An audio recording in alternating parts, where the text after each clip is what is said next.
He leído el Corán 2 veces, más o menos. Algunos que me han gustado, etcétera. Les voy a hablar sobre él. Es un libro muy curioso, muy extraño. Los capítulos no están ordenados en orden cronológico, sino que los ordenaron, al parecer, por una tradición que tenían en la época de poner el capítulo más grande al inicio y los capítulos más cortos al final. Y es que todo el Corán son poemas, son cantos. Y es tan así que las personas que escuchaban a Muhammad las primeras veces que empezó a predicar, le decían que era un poeta y lo trataban como un poeta. Y hay algunas de las suras, así se le llaman los cantos, en los que dice: no, no soy un poeta, soy un enviado de Dios, soy un mensajero de Dios.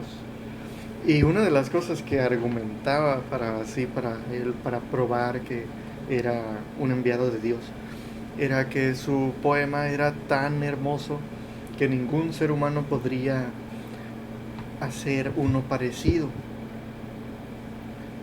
Entonces, efecto de eso, hay otro libro que se llama Tratado de Demonología.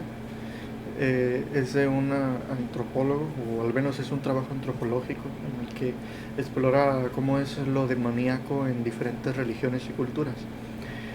Y dice que así como aquí en el mundo cristiano, en el mundo occidental, se pone así como que el artista a veces hace un pacto con el diablo, y que, por ejemplo, Paganini o otros así, también el Fausto de Goethe y demás. Así también Tartini también, que se le aparece el diablo y que se pone a tocar el violín y que luego hace el trino del diablo y así. Pues entre los musulmanes, los poetas más importantes tenían alguna clase de relación demoníaca. En ese caso era una relación con algún genio, o sea, con algún jinn. Entonces la idea era que los jinns eran los mejores poetas, eran los mejores artistas. Y luego Muhammad hasta en una ocasión se fue al desierto y se puso a predicar a los jinns, porque creía que existían los jinns. Es algo que ha hecho que, o sea, es como si, bueno, en parte también está presente, ¿no?, en el Evangelio, que los brujos, los demonios, los fantasmas, cosas así, los espíritus inmundos y demás, y que se pone a Jesucristo a ahuyentarlos. Entonces eso da pie a que la gente siga creyendo en esas cosas. Pues así como había supersticiones en esas épocas y todavía las creían, aunque algunos gustan de sobreinterpretar esas cosas a modo de, no, es que los jinns en realidad eran las bacterias o cosas así, porque cuando te acercas a un lugar donde dicen que hay jinns, te enfermas, es porque hay bacterias y otras cosas así. La cosa es que muchos poetas que se convirtieron al Islam dejaron de escribir buena poesía en su época, en su tiempo, porque pues ya, pues como que ya habían sido colonizados por el Islam. Entonces ya no podían hacer algo que fuera mejor que el Corán.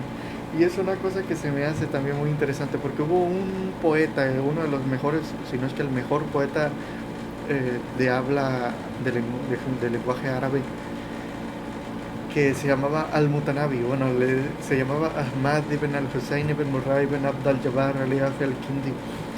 Su apodo era Al-Mutanabi, que significa el falso profeta. Y es así porque él empezó a dárselas de profeta, a hacer poemas parecidos al Corán, que hablaba así como si él fuera un enviado de Dios. Inició una revolución entre la gente, y luego lo agarraron, lo metieron a la cárcel durante unos 2 años o algo así. Y luego ya salió pues más agüitado.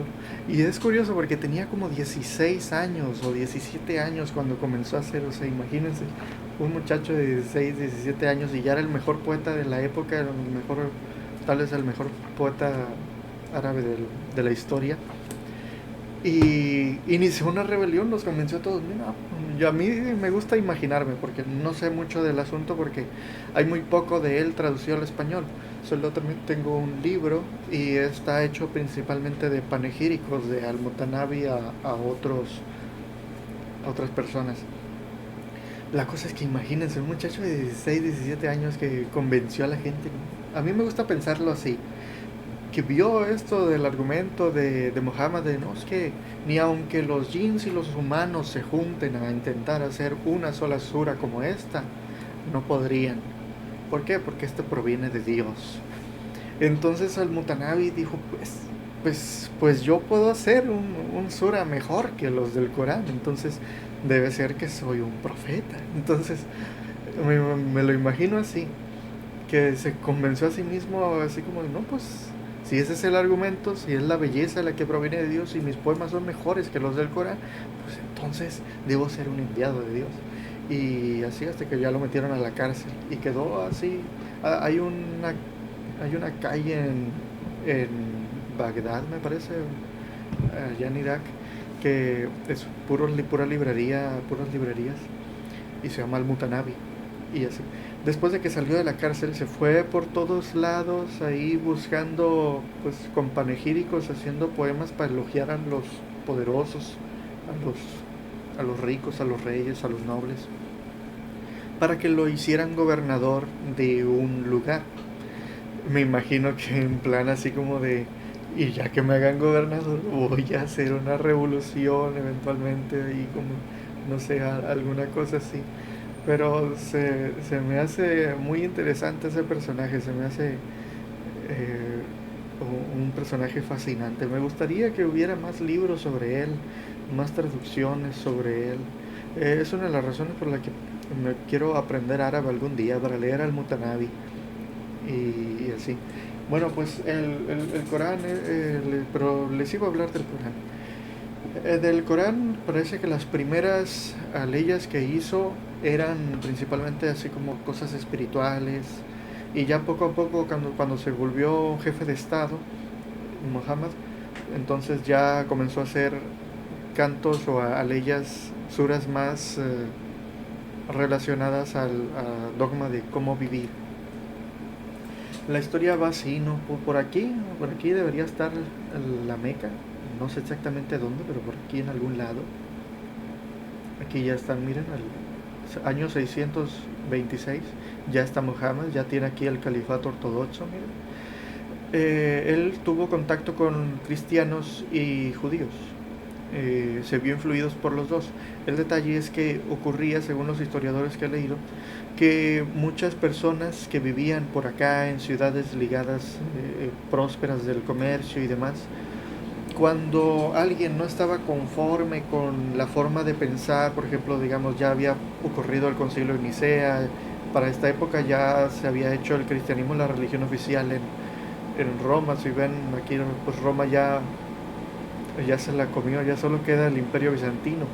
Entonces, para esa época el cristianismo ya tenía una Biblia oficial, ya tenía un dogma bien establecido, y la gente que no estaba conforme con eso, pues se le hacía más fácil, no, mira, yo no voy a vivir conforme a tus creencias, conforme a lo que tú me digas, yo no voy a seguir los rollos de lo que diga el emperador, entonces voy a agarrar mis cosas y me voy al desierto.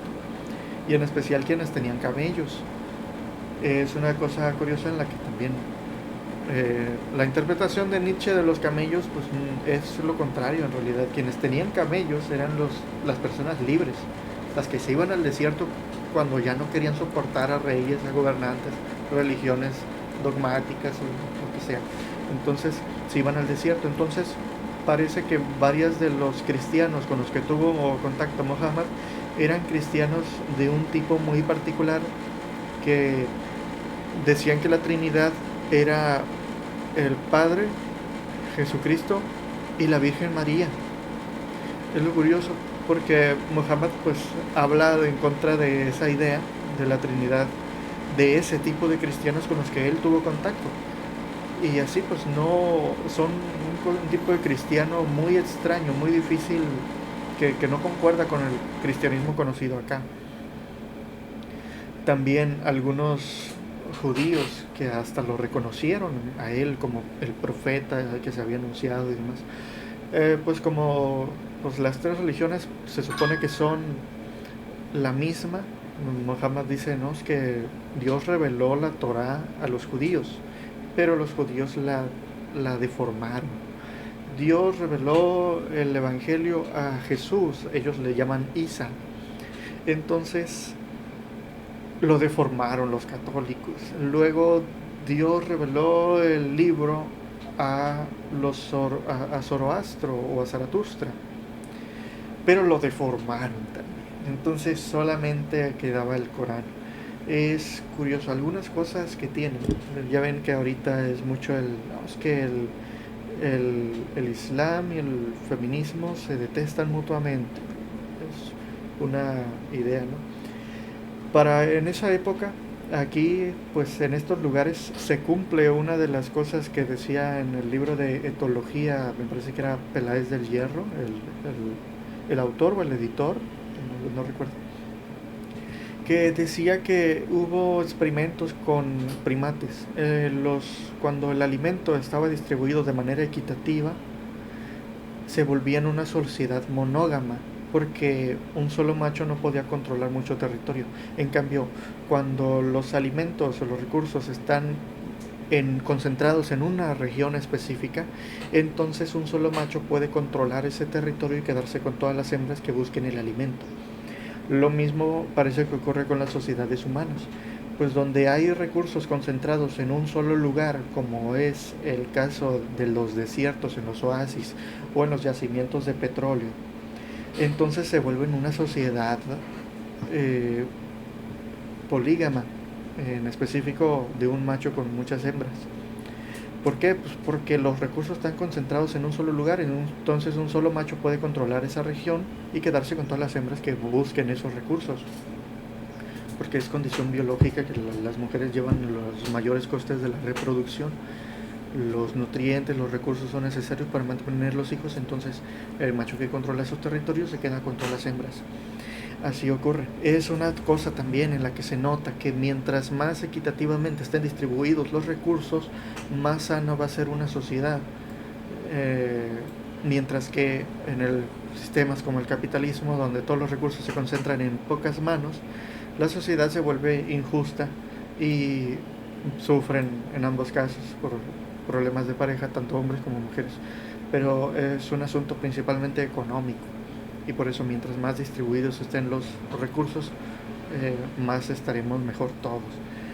Pero la cosa es que en ese tiempo, Muhammad, en su época, la gente cuando tenía una hija mujer, pues, la mataban, pues, siendo bebé, la aventaban a un barranco o algo, y eso era todo.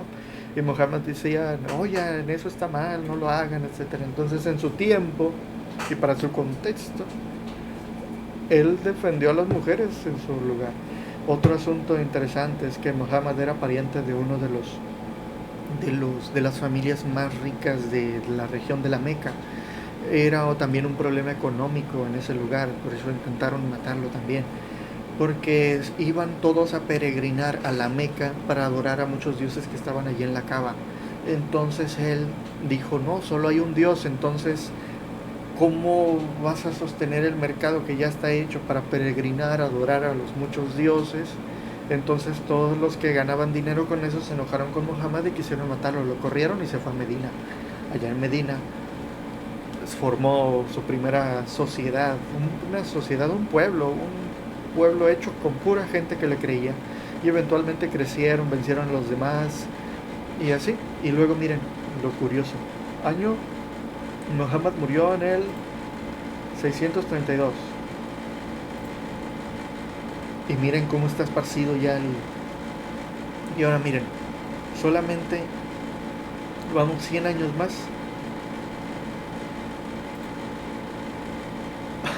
En solo 100 años, ya después de la muerte de Muhammad, ya abarcaba todo esto. O sea, imagínense, fue una explosión increíble. Es fascinante cómo es que ocurren estas cosas.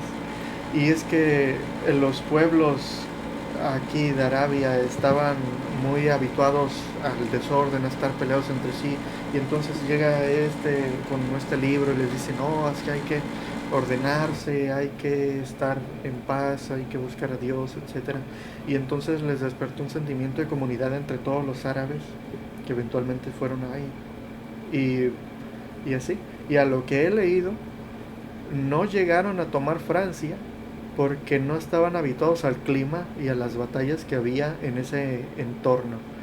Como estaban más habituados a pelear en desiertos, pues ya de aquí para allá ya no pasaron, pero pudieron haberlo hecho. Y así, hay mucho prejuicio del lado cristiano de la historia contra el Islam, específicamente por los prejuicios cristianos y por los prejuicios occidentales, especialmente de Inglaterra y Francia, que fueron los que se dividieron acá el territorio, y también de Estados Unidos, que como siempre, pues Estados Unidos anda haciendo invasiones por todas partes, metiéndose donde no le importa y demás. Entonces, hay cosas buenas en este libro, está chilo. A mí me da mucho respeto el Muhammad, igual que Jesucristo. Pero, pues como todo, son cosas de la época. Hay muchas cosas que son de tiempos pasados y ya pasó y ya no. Si acaso hay que reinterpretar las cosas, hay que interpretarlas de nuevo modo porque sigue siendo no solamente el Corán, sino también la Torá, también el Evangelio son en conjunto eh, doctrinas hechas para resolver problemas sociales de hace 2000 años, de hace 3000 años, y esos problemas ya no los tenemos, ya las cosas son distintas. Por eso no se puede tomar todo al pie de la letra y volver como si estuviéramos todavía en esos tiempos. Ya pasaron. Tenemos problemas distintos y hay que enfrentarlos de maneras distintas. A mí me parece que la cosa por la que me dan respeto a este tipo de personajes son porque yo los veo como eran los luchadores sociales de la época.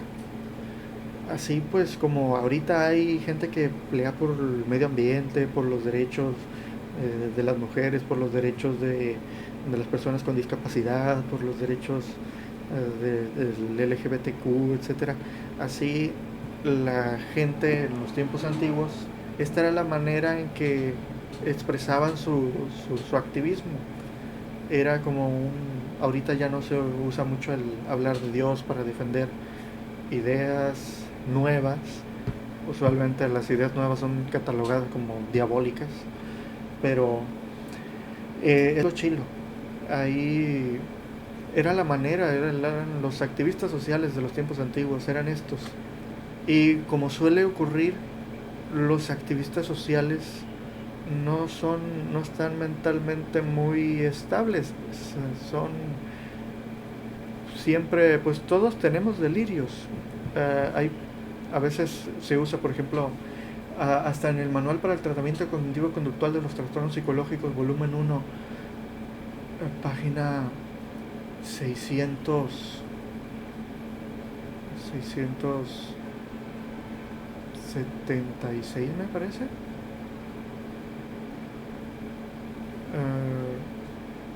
Creo que sí. Ahí dice, o sea, el concepto de delirio siempre ha estado mal definido, y es que se refiere mucho a las cosas que piensa la mayoría. Entonces toda idea nueva siempre se puede considerar un delirio hasta que triunfa. Así siempre ha pasado.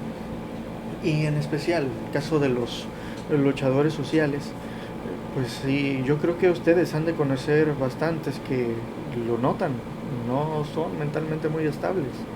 No es que nada más sean los LGBTQ o las feministas, es que lo que los impulsa a intentar hacer un cambio social, pues es que siempre sí se necesita estar un poco loco para intentar cambiar el mundo. Por eso a mí me parece que no es algo que sea así como algo despreciable. Es algo que también detallé más en mi libro del arte como el origen de la cultura. Las personas y es que si se fijan, si alguien dice, es que Dios me habla, dirían que está delirando. Pero si le creen, al que dijo que Dios le hablaba hace 2000 años, entonces no está delirando, ¿no? Porque ya no es Don Quijote, es Sancho Panza. Y así pues entonces esto está lleno de delirios, igual que la Torá, igual que el Tanaj, igual que los Evangelios, igual que el Nuevo Pacto, el Nuevo Testamento. Son delirios, solo que